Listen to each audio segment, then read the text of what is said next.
পুরো ব্লগটা শোনার অনুরোধ রেখেই আজকে ব্লগটা শুরু করছি বন্ধুরা। গুড ইভিনিং বন্ধুরা, শুভ সন্ধ্যা। আজকে সকালে আসতে পারিনি, একটু ব্যস্ততার জন্য। তো welcome back to the channel Kaberi জীবন কথায় তোমাদের স্বাগত বন্ধুরা। আজকে যে কথাটা বলতে চলে এলুম সেটা সম্পূর্ণ আমার মতামত। তোমরা জানো কম বেশি সবাই মাই সিম্পল লাইফস্টাইলের কনিনিকাকে তোমরা অনেকেই চেনো, আর সোনা ভিলেজ লাইফে সোনাকে অনেকদিন ধরেই তোমরা চেনো। তা এরা সম্পর্কে হচ্ছে বৌদি আর ননদ।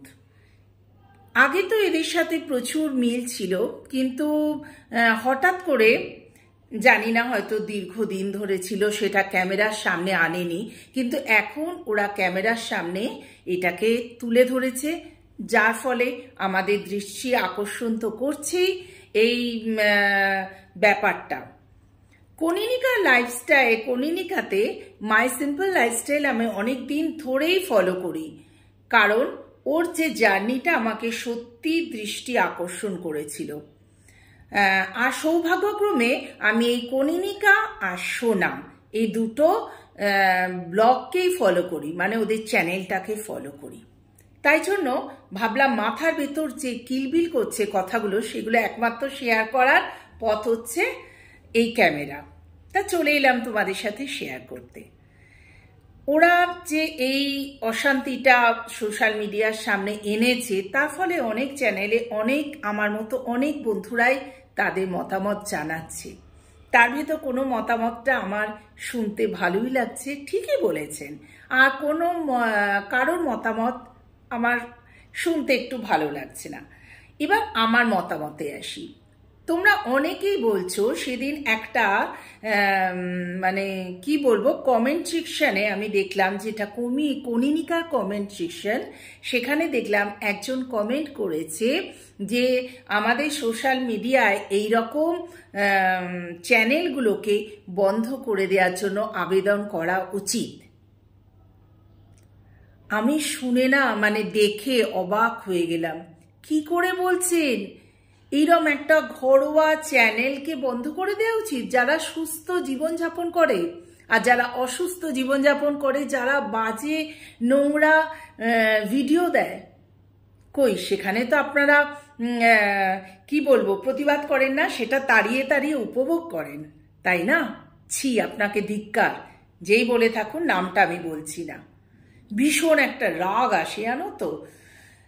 যাই হোক, কনিনিকাকে দেখে অনেকেই বলছেন আর নাটক করো না, অনেক নাটক করেছো। কিন্তু বন্ধুরা, এখানে তো আমার লাগছে সোনা নাটক করছে। সোনার মুখ চোখ আপনারা যদি একটুখানি লক্ষ্য করেন, এত মানে ঝগড়ু কুটে মনোভাব নিয়ে সব সময় একটা ও কিছু ভিউ পাওয়ার জন্য আপনাদের সামনে একই কথা বলছে।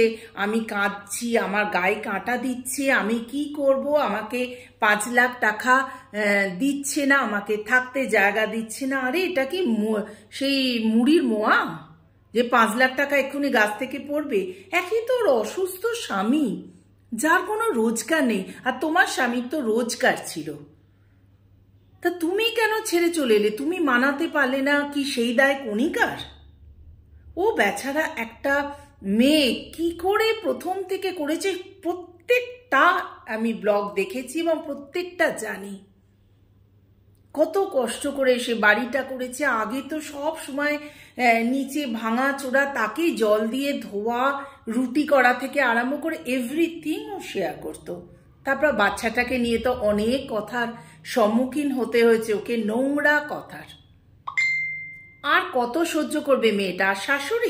শাশুড়িকে অনেকে বলে ভালো, কিন্তু আমার মোটেই ভালো লাগে না।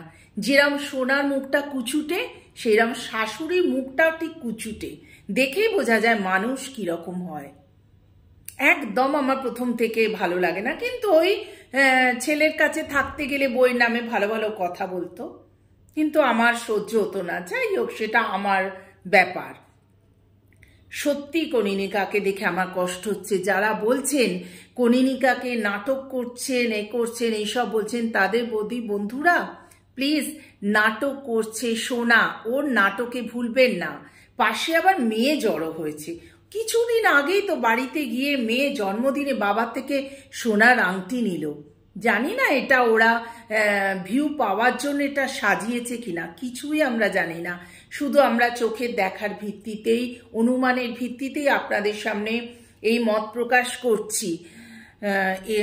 আর দীর্ঘদিন খালি ওই সোনা মুরগির পোলট্রির কাছে বসে স্বামীর নিন্দে করত।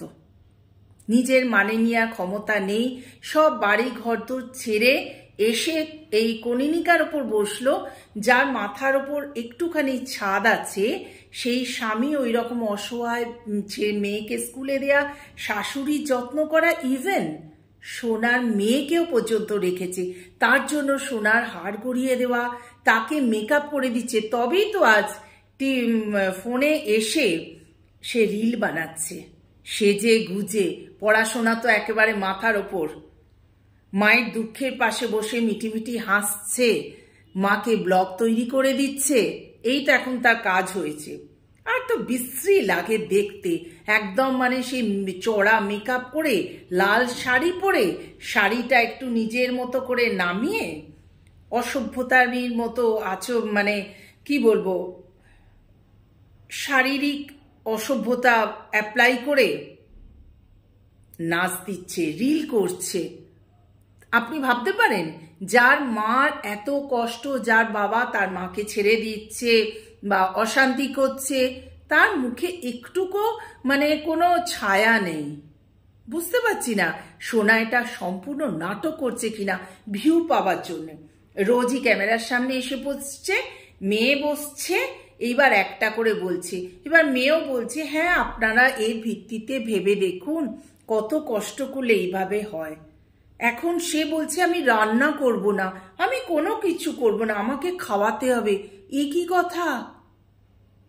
দিব্যি সুস্থ ডাঁটো সাঁটো ভদ্রমহিলা বসে বসে খাবে, তাও ওই কনিনিকার ওপরে, যার স্বামী জীবনে বিছানা ছেড়ে উঠতে পারে না, যার একটা ছোট্ট মেয়ে, সে নীরব মানে সারা দিন পরিশ্রম করে চলেছে, সারা ঘর বাড়ি মোছা, রান্না করা, তাকে বসে খাওয়াতে হবে। সে কিনা আমার অধিকার আছে, আমি বাপের বাড়ি থাকার, আমি স্বামীকে ছেড়ে চলে আসতে পারি, কিন্তু খাওয়ানোর দায়িত্ব কনিনিকার। কেন? যাক, বড় দাদা তো আছে, কি হলো?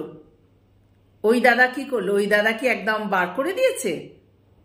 সেই দাদাকে তো দেখাচ্ছে না, সেই বৌদির কাছে তো যাচ্ছে না।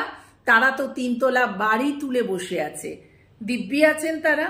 আর এই অসহায় মেয়েটা সারা দিন পরিশ্রম করছে, কত রকম কিছু করে রোজগারের চেষ্টা করছে, তাকে বলছে কিনা 5 লাখ টাকা দাও, আমাকে জায়গা দাও, আমি রান্না তো করবো না, আমি এইভাবেই বসে থাকবো, আমি বাপের বাড়িতে এসছি, আমার স্বামী তাড়িয়ে দিলে দেখানোর দায়িত্ব বাপের বাড়ির। হায় রে সমাজ, কি বলবো। নিশ্চয়ই তোমার কোনো প্রবলেম হয়ে থাকলে ঠিক আছে, সেটা বসে শর্ট আউট করো,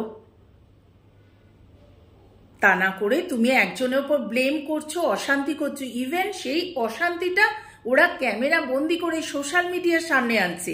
এটাই তো আমার আশ্চর্য লাগছে, বুঝতে পারছি না সত্যি কি মিথ্যে। যাই হোক, নাটক করুক যাই করুক, তার ভিত্তিতেই বলছি, আমি তো কনিনিকাকে যথেষ্ট সাপোর্ট করি। যারা কনিনিকাকে বলছে নাটক করে, তাদের সোনার দিকে একবার তাকিয়ে দেখতে আমি অনুরোধ করব। মুখের ফ্রেশ কাটিং দেখেই বোঝা যায় সে ভালো কি মন্দ, কিছুটা তো বোঝা যায়। ওকে তো দেখেই মনে হচ্ছে মানে একদম বাজে ধরনের মেয়ে। অন ক্যামেরায় বলছি আমি, একদম বাজে ধরনের মেয়ে। এখন স্বামীর সাথে অশান্তি করে চলে এসে সেই সিম্প্যাথিটা সোশ্যাল মিডিয়া থেকে করাবার চেষ্টা করছে। তো বন্ধুদের কাছে আমার হাত জোর করে অনুরোধ, বন্ধুরা খবরদার আপনারা এই ট্র্যাপে পড়বেন না, সোনাকে সাপোর্ট করবেন না। এতই যদি ওদের কষ্ট হতো, আজ আমার জ্বর হয়েছে। সব নাটক দেখেই বোঝা যাচ্ছে। আর যেই ওই রিলটা ছাড়ছে, মানে ব্লগটা ছাড়ার 5 মিনিট পরেই ওর মেয়ে রিল আসছে, একদম বেনারসির মতো, মনে হচ্ছে বিয়ে দিলেই হয়। একদম বিয়ের সাজে সেজে এসে একদম সুন্দর করে রিল বানাচ্ছে, গান গেয়ে হেসে নেচে। তাহলে বুঝতে পারছেন, যার মায়ের এইরকম অবস্থা, মেয়েটা তো কম ছোট নয়, রিয়েলাইজ তো করতে পারবে। বেশ বড় হয়েছে, ক্লাস 9-এ না 10-এ, যাই হোক পড়ে। দেখে তো মনে হচ্ছে একদম মানে কি বলবো, একটা বাজে মেয়ে তৈরি হচ্ছে অনলি ওর মায়ের জন্যে। এখন মাকে সাপোর্ট করছে, জানে সোশ্যাল মিডিয়া যদি মাকে সাপোর্ট করি তাহলে আমাকেও লোকে চিনবে, আর আমি যে রিলগুলো দেব আমারও প্রচুর ভিউ বাড়বে। সবাই এখন ভিউ বাড়ার খেলায় আমরা সোশ্যাল মিডিয়ায় নেমেছি। কিভাবে আমরা ভিউ বাড়াবার চেষ্টা করব। অনেকেই আমাকে বলেছে, দিদি আপনি যে সাধারণ ব্লগগুলো করেন তাতে ভিউ কি করে হবে, আপনি একটু খারাপ ধরনের বোল্ড ভিডিও করতে পারেন তো, দেখবেন প্রচুর ভিউ পাবেন।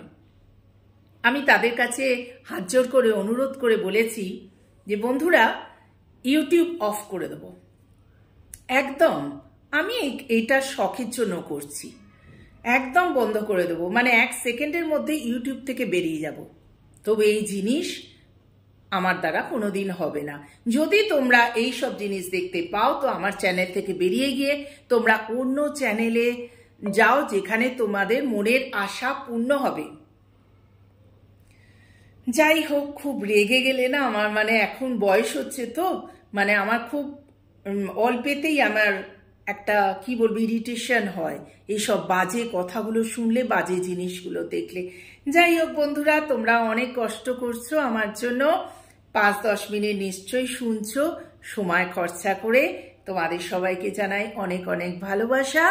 আমার ব্লগগুলো তোমরা দেখো, কাবেরীর জীবন কথা বারবার দেখো, আর যারা নতুন বন্ধু আছো তারা দেখা মাত্রই সাবস্ক্রাইব করে দিও, এইটাই আমার অনুরোধ তোমাদের কাছে।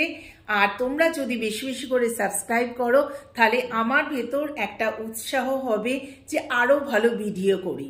আর যদি ভিউ কম থাকে, কেউ তোমরা যদি না দেখো, তাহলে আমার মানে ভেতরে উৎসাহটা কমে যাবে। অবশ্যই তোমরা যদি ভালো ভিডিও দেখতে চাও, মানে সুস্থ ভিডিও যা আমাদের জীবনে ঘটে, সেইটা যদি দেখতে চাও তাহলে অবশ্যই তোমরা সাবস্ক্রাইব করো।